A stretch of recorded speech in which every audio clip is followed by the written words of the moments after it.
Salam sejahtera disampaikan kepada segenap pendengar dimanapun Anda berada. Kiranya saudara-saudara semua berada dalam keadaan sehat dan dalam pemeliharaan Tuhan senantiasa. Renungan kali ini mengangkat tema dua misi, bulan dan sorga. Bacaan terambil dari Kisah Rasul 1 ayat 9 sampai dengan 11. Saudara-saudara yang kasih dalam Kristus, negara-negara maju secara ekonomi dan teknologi telah memulai misi mereka ke bulan. Sebut saja negara Amerika Serikat yang telah melakukan 42 misi yang berhasil atau semi berhasil ke bulan antara tahun 1959 dan 2022. Misi yang banyak kita kenal adalah program Apollo yang berhasil mendaratkan manusia pertama di bulan pada tahun 1969. Di samping Amerika Serikat, maka negara-negara ini juga patut disebut dalam mengembangkan misi ke bulan, antara lain Rusia, China, India, Jepang, Uni Eropa. Kalau ditanyakan untuk apa misi penerbangan ke bulan tadi, ya, misi ke bulan dapat dianggap sebagai alternatif dalam mencari kemungkinan tempat bagi manusia untuk hidup di luar bumi. Mumpung bulan masih belum ada pemilik tunggal, maka beramai-ramai negara maju pergi ke sana, dan mungkin juga untuk mengkapling dan mengklaim bagian-bagian tertentu sebagai milik mereka. Berbicara tentang jarak dari bumi ke bulan sangat-sangat jauh, dan menurut catatan jaraknya adalah 384.400 km. Namun perlu dicatat bahwa jarak ini berubah-ubah karena orbit bulan tidak bulat sempurna melainkan berbentuk elips. Pada titik terjauhnya jarak bumi ke bulan mencapai 405.696 km.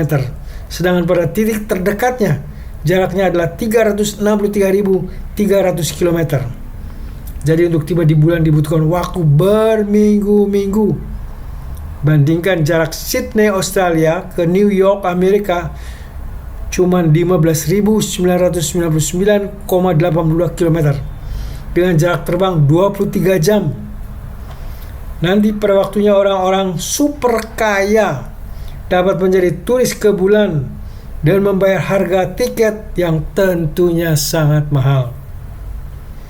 Bacaan kita dari Kisah Rasul 1 mencatat misi Tuhan Yesus bukan untuk ke bulan, tetapi ke sorga. Di mana sorga, kita manusia yang berdosa tidak dapat menunjukkan dalam peta atau memberitahu di mana persisnya sorga, sehingga dengan demikian tidak ada seorang pun atau serombongan astronot dapat pergi ke sana dengan teknologi yang canggih sekalipun. Dapat juga dikatakan sorga bukan tempat yang terbuka bagi siapa saja yang mau dan mampu membayar. Sorga hanya untuk mereka-mereka yang mendapat perkenan Tuhan Yesus untuk masuk ke sorga. Yang diperkenan adalah orang-orang yang menyambut pekerjaan Tuhan Yesus di salib. Ini artinya mereka sudah ditebus dari penghukuman dosa, menjadi orang percaya dan pengikut Yesus yang setia.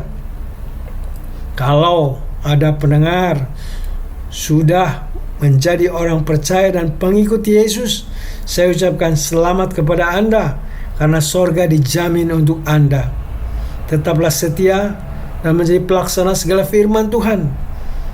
Dan bagi Anda yang belum menjadi pengikut Yesus, sekaranglah saatnya untuk cari tahu lebih jauh tentang siapa Tuhan Yesus dan jadilah orang yang mempercayakan hidupnya kepada Tuhan Yesus. Menurut catatan dari Alkitab tentunya, sorga adalah tempat ideal di mana tidak ada lagi sakit penyakit, tidak ada lagi penderitaan, tidak ada lagi dosa, dan tidak ada lagi kejahatan.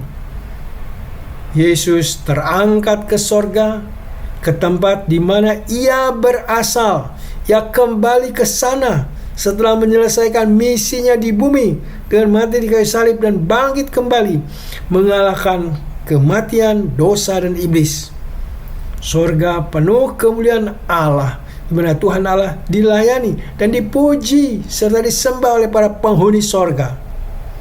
Bacaan kita mengatakan bahwa Tuhan Yesus terangkat ke sorga, tidak menumpang pesawat angkasa luar, Dia naik ke surga, terangkat begitu saja.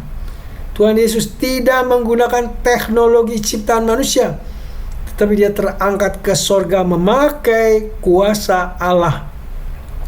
Peristiwanya disaksikan oleh para murid, jadi tidak secara senyap menghilang. Apa yang dilakukan Tuhan Yesus mempunyai arti masa depan, di mana Tuhan Yesus akan datang kembali untuk menjemput kita orang-orang percaya, dan kedatangannya kembali akan disaksikan oleh semua mata orang. Ini catatan para malaikat kepada para murid. Catatan ini menjadi penting untuk kita masa kini, karena ada aliran gereja tertentu yang mengklaim bahwa Tuhan Yesus telah datang kembali ke dunia secara diam-diam dan mendirikan aliran gereja tersebut, di mana kita semua diajak untuk bergabung dengan gereja tadi. Mengingat ini, maka biarlah kita sebagai pengikut Yesus jangan mudah terkecoh, jangan mudah disesatkan oleh orang-orang yang mengaku sebagai Tuhan Yesus yang telah kembali ke bumi ini. Kalau Anda orang kaya, pada suatu hari boleh saja ikut tur ke bulan. Atau kalau Anda sebagai ilmuwan dan terpilih, boleh saja Anda terlibat dalam mempersiapkan misi ke bulan. Kalau ini dilakukan, Anda mencatat prestasi dalam mempersiapkan alternatif tempat hidup lain selain hidup di bumi. Mestinya dapat dikatakan, bulan bukan tempat sempurna tanpa persoalan. Sama seperti halnya bumi tempat kita hidup dengan persoalan bencana alam dan berbagai bencana lainnya. Tidak ada jaminan kalau bulan sudah dapat dihuni manusia menjadi tempat yang bebas bencana. Bagaimana kita dapat menyimpulkan demikian? Saya bertolak dari pemahaman manusia yang telah jatuh dalam dosa selalu mengamalkan dosa. Manusia yang berdosa di bumi berbuat kejahatan, nanti di bulan juga akan berbuat kejahatan. Di bumi manusia merusak lingkungan yang menimbulkan bencana, maka di bulan juga nanti bukan tidak mungkin manusia yang berdosa merusak lingkungan dan menjadi bencana tersendiri. Manusia dalam hidupnya mendapat dua mandat dari Tuhan. Yang pertama adalah mandat budaya, Kejadian 1:28. Mandat ini adalah menugaskan kita orang percaya untuk berperan dalam mengelola bumi, mengembangkan ilmu dan teknologi, termasuk di dalamnya eksplorasi ke bulan, kalau kita diberi karunia untuk itu. Mandat kedua disebut sebagai mandat penginjilan, Matius 28 ayat 19 dan 20. Dan Tuhan Yesus dalam Kisah Rasul 1 yang kita baca sebelum berpisah mengingatkan para murid dan pengikut-pengikutnya untuk menjadi saksi Kristus. Dalam misi ini kita diajak untuk mengabarkan keselamatan melalui Yesus Kristus berdasarkan pengorbanannya di atas kayu salib, mengabarkan kebangkitan Yesus yang telah mengalahkan maut, dosa, dan iblis. Kedua misi yang dimandatkan ini tidak boleh saling meniadakan. Misalnya, demi ilmu pengetahuan kita mengesampingkan atau mengecilkan pemberitaan Injil keselamatan, atau sebaliknya, pemberitaan Injil meniadakan misi mandat budaya.